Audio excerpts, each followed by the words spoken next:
Vamos falar agora um pouco de política externa. Joe Biden e membros do alto escalão do novo governo dos Estados Unidos receberam um dossiê que pede o congelamento de acordos, negociações e alianças políticas com o Brasil enquanto Jair Bolsonaro estiver na presidência. Sobre isso, vamos conversar a partir de agora com o jornalista Breno Altman, diretor editorial do site Opera Mundi. Bom dia, Breno, como vai? Bom dia a todos. Bom dia, Maria Tereza. Bom, vamos lá.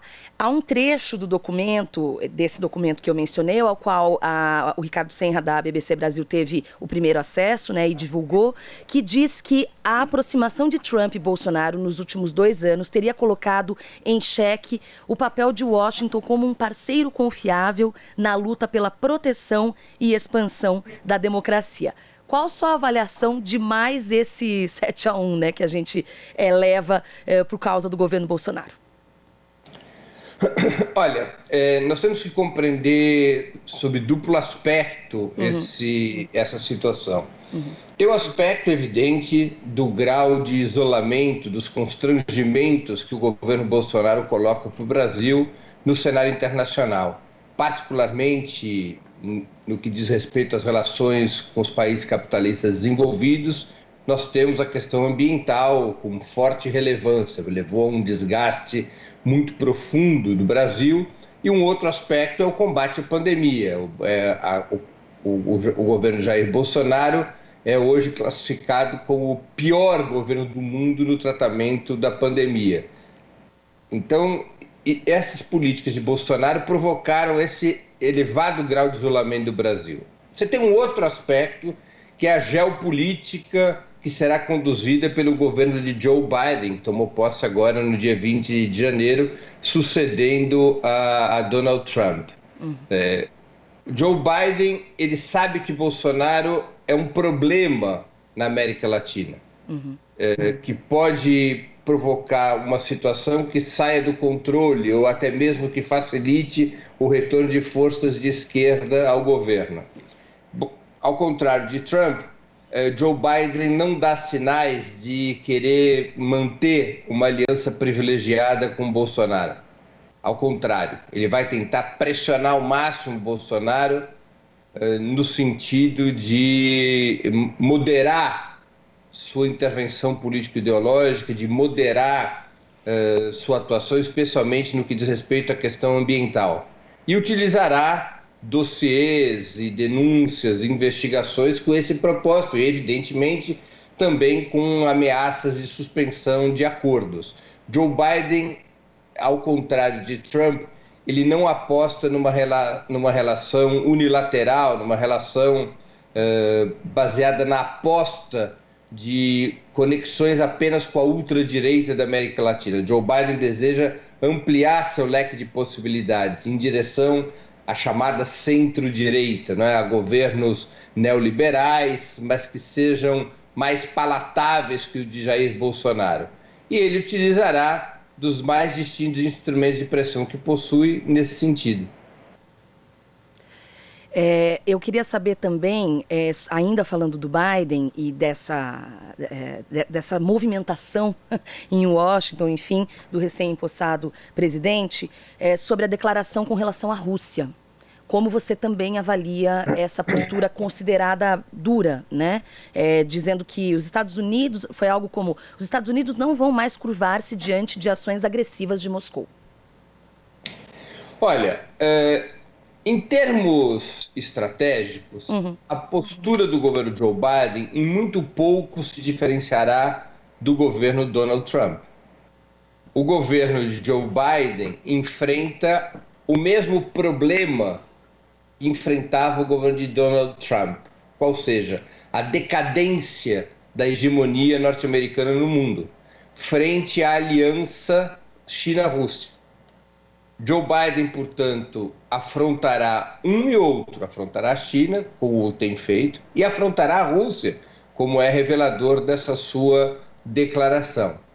Joe Biden tenta reorganizar o Estado norte-americano para essa contenda contra a China, em especial, em função do acelerado desenvolvimento econômico chinês, e também contra a Rússia. A Rússia, em certa medida, além do seu peso geopolítico específico, do seu gigantesco território, das suas relações tanto com os países do leste europeu quanto ao Oriente, na Ásia, a Rússia funciona também como uma espécie de braço armado da coalizão com a China.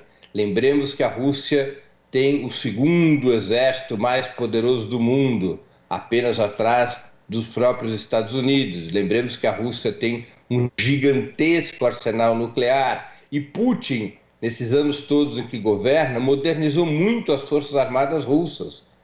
A Rússia hoje chega a ter vantagem em relação aos Estados Unidos em vários ramos militares, incluindo a aeronáutica. Não é? A aeronáutica, a balística intercontinental, além de uma forte tradição militar das tropas de artilharia, infantaria, tanques, blindados de forma geral. Então, essa política de Joe Biden de tentar isolar a Rússia faz parte dessa sua estratégia de preservar ou de tentar preservar a hegemonia norte-americana no planeta. Você mencionou na tua resposta, claro, né, como não poderia deixar de ser a China, e aí agora eu quero vir para o Brasil, porque o Bolsonaro elogiou recentemente a política externa, disse que a política externa nossa é excepcional, e a gente tem à frente, no comando da política externa, o Ernesto Araújo, que é uma figura da ala ideológica, enfim, do Bolsonaro, que até ele protagonizou um episódio um pouco patético na churrascaria, junto, né, aplaudindo quando o Bolsonaro mandou os jornalistas enfiarem a lata de leite condensado naquele lugar. Eu queria saber a sua avaliação da figura do Ernesto Araújo, que se mantém forte, né? É da área patetológica do governo, né? O Ernesto Araújo é a expressão mais rústica do que representa o governo Jair Bolsonaro. Do ponto de vista científico e filosófico, um terraplanista, do ponto de vista ideológico, um cidadão cujas ideias estão plantadas na Idade Média, um anticomunista enlouquecido. Ele é a expressão desses aspectos mais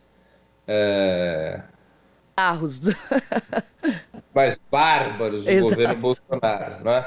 A política externa brasileira, conduzida pelo Bolsonaro, ela é uma gigantesca afronta aos ideais democráticos, multilateralistas do planeta. Ou seja, o que é a política externa do Bolsonaro? Uma submissão absoluta aos Estados Unidos, a integração do Brasil num quadro de bipolaridade ideológica que não interessa o desenvolvimento nacional, o que gera inclusive conflitos nas elites brasileiras, um certo desconforto, por exemplo, do agronegócio, cujo principal cliente é a China, não é? Provoca tensões em relações internacionais, das quais o Brasil se beneficia, ou mais ainda, das quais o Brasil depende, como com o próprio gigante asiático, ou seja, quem é o maior comprador da soja brasileira, quem é o maior comprador dos minérios brasileiros, quem é o maior fornecedor de insumos para vacina contra a pandemia, né? E assim por diante, né? Então, é uma política externa que coloca em risco o próprio interesse nacional. E fez do Brasil um anão, não é? O Brasil vinha conquistando nos governos Lula e Dilma um grande destaque na arena internacional, participando das principais coalizões, tendo um peso relativamente importante na arena internacional, e com Temer primeiro, depois com Bolsonaro, o Brasil foi se transformando num país minúsculo, né? Um país que ninguém lembra de convidar para a festa, que nem aquele aluno chato, aquele colega chato da escola que as pessoas se esquecem de convidar para a festa, né? Ou mais ainda, que boicotam abertamente porque o sujeito é importuno, né? Então o Brasil hoje ele foi anulado a sua participação internacional. Ou seja, ele não tem voz e vez em nenhum dos grandes fóruns importantes, em nenhuma das grandes articulações internacionais importantes, muitas vezes por exclusão, outras tantas por autoexclusão. Lembremos o comportamento absurdo do governo Bolsonaro na autoexclusão da aliança pela vacina, né? Sim. O que traz consequências maléficas agora que o país precisa da vacina para poder enfrentar a pandemia. Perfeito. Para a gente encerrar, eu queria aproveitar a tua presença para a gente falar das eleições no Equador no próximo domingo. Os equatorianos vão escolher, então, o substituto de Lenin Moreno e há 16 candidatos, é isso, né? Mas a disputa gira em torno aí de 2 deles. O Andrés Araúz, da União pela Esperança, e Guilherme Lasso.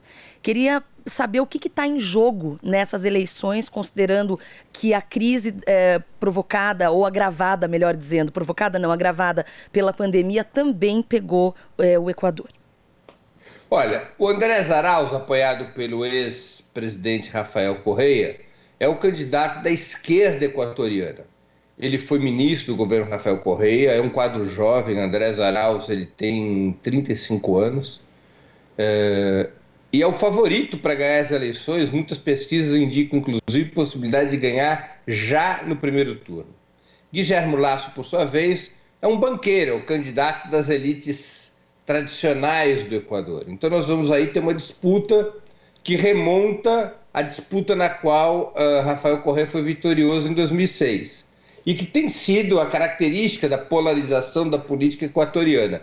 Recordemos também que Lenin Moreno, o atual presidente, foi eleito pela esquerda e depois mudou de lado, virou a casaca e passou a se articular com as forças da direita equatoriana. Lenin Moreno, ele está muito enfraquecido, perdeu muita popularidade, não conseguiu construir uma candidatura à sua sucessão e apoia Guilherme Lasso, o candidato da direita.